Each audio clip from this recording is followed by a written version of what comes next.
Good evening. My name is Barker Crunchington, Band Policeman, Instructor Level 5, Region 1. Tonight I shall be presenting an introductory briefing for those who believe they may be suited to service within the division.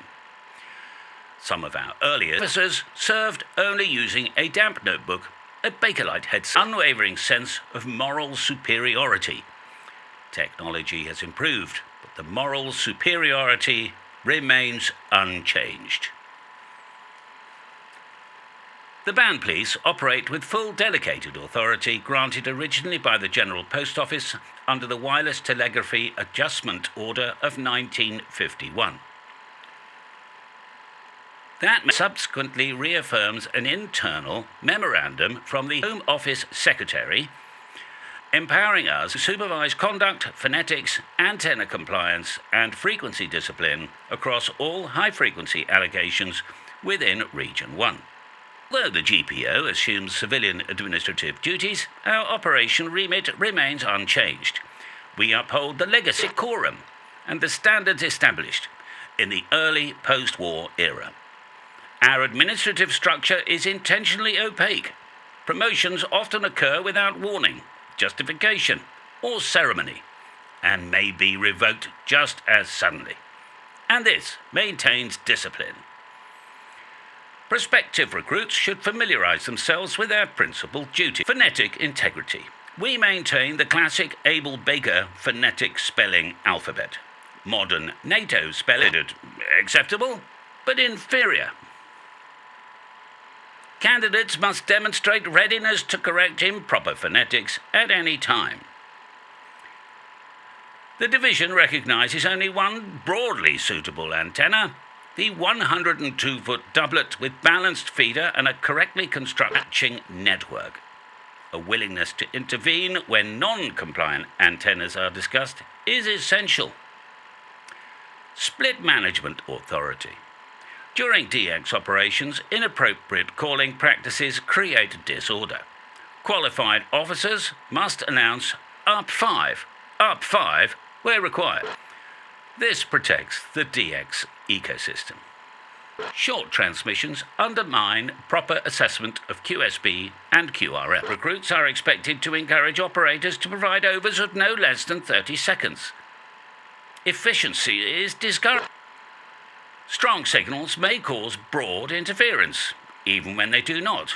Officers must therefore remain vigilant and, where appropriate, announce, "Splatter! You're splattering!" Splatter reports are issued regardless of evidence. Evidence complicates matters. Metering and audio purity. Operators exhibiting excessive bass boost, overcompression, or what is commonly known as the broadcast sound will attract immediate scrutiny. A raised eyebrow is usually sufficient. Second eyebrow indicates escalation. Intrusional activities. The division reserves the right to intervene without identification whenever conversational drift endangers operational standards. Such drift includes, but is not limited to, coax and SWR discourses. When operators engage in lengthy debates regarding coax before the so-called SWR issue, officers must remind them firmly of the superiority of the 102-foot doublet. It may be delivered verbally. Selective use of silence.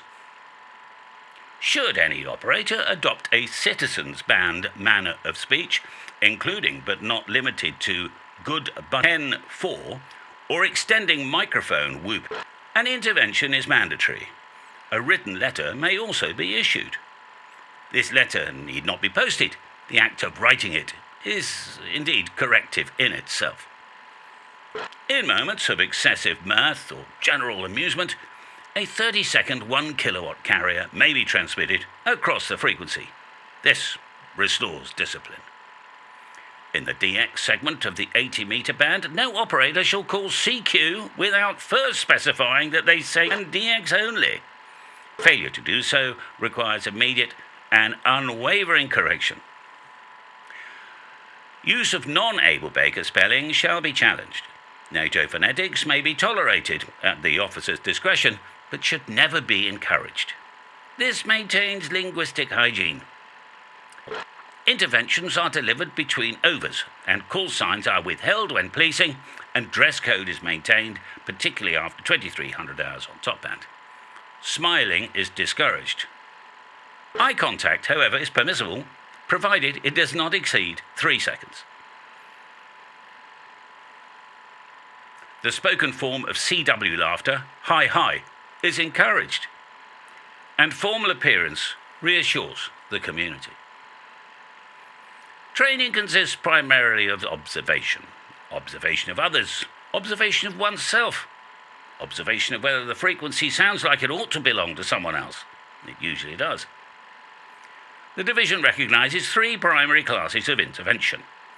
Officers should apply them progressively, except in circumstances. Escalation is immediately warranted. Class 1, the gentle interposition, a brief, authoritative remark delivered between overs. Examples include negative, incorrect, doublet. This is the preferred method for novice correction.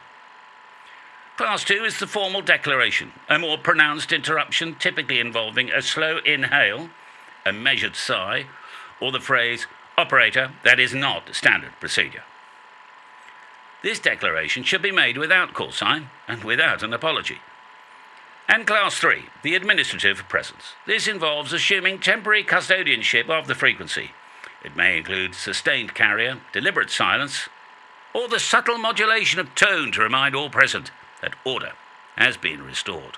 Written letters fall within Class 3. They are rarely read by the recipient, but always felt. In circumstances where chaos threatens the band, officers may deploy the full break-in technique. This shall be used sparingly. Once may be usually sufficient. No formal application process exists. The division does not publish recruitment material. Instead, suitable individuals simply begin, quietly, diligently, unseen.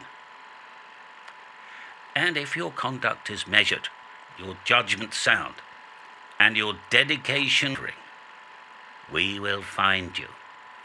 And should you ever hear a firm but polite operator, your deviation is noted, rest assured we are already nearby. Proceed with care, proceed with dignity, and above all, proceed on the correct frequency. A very good evening.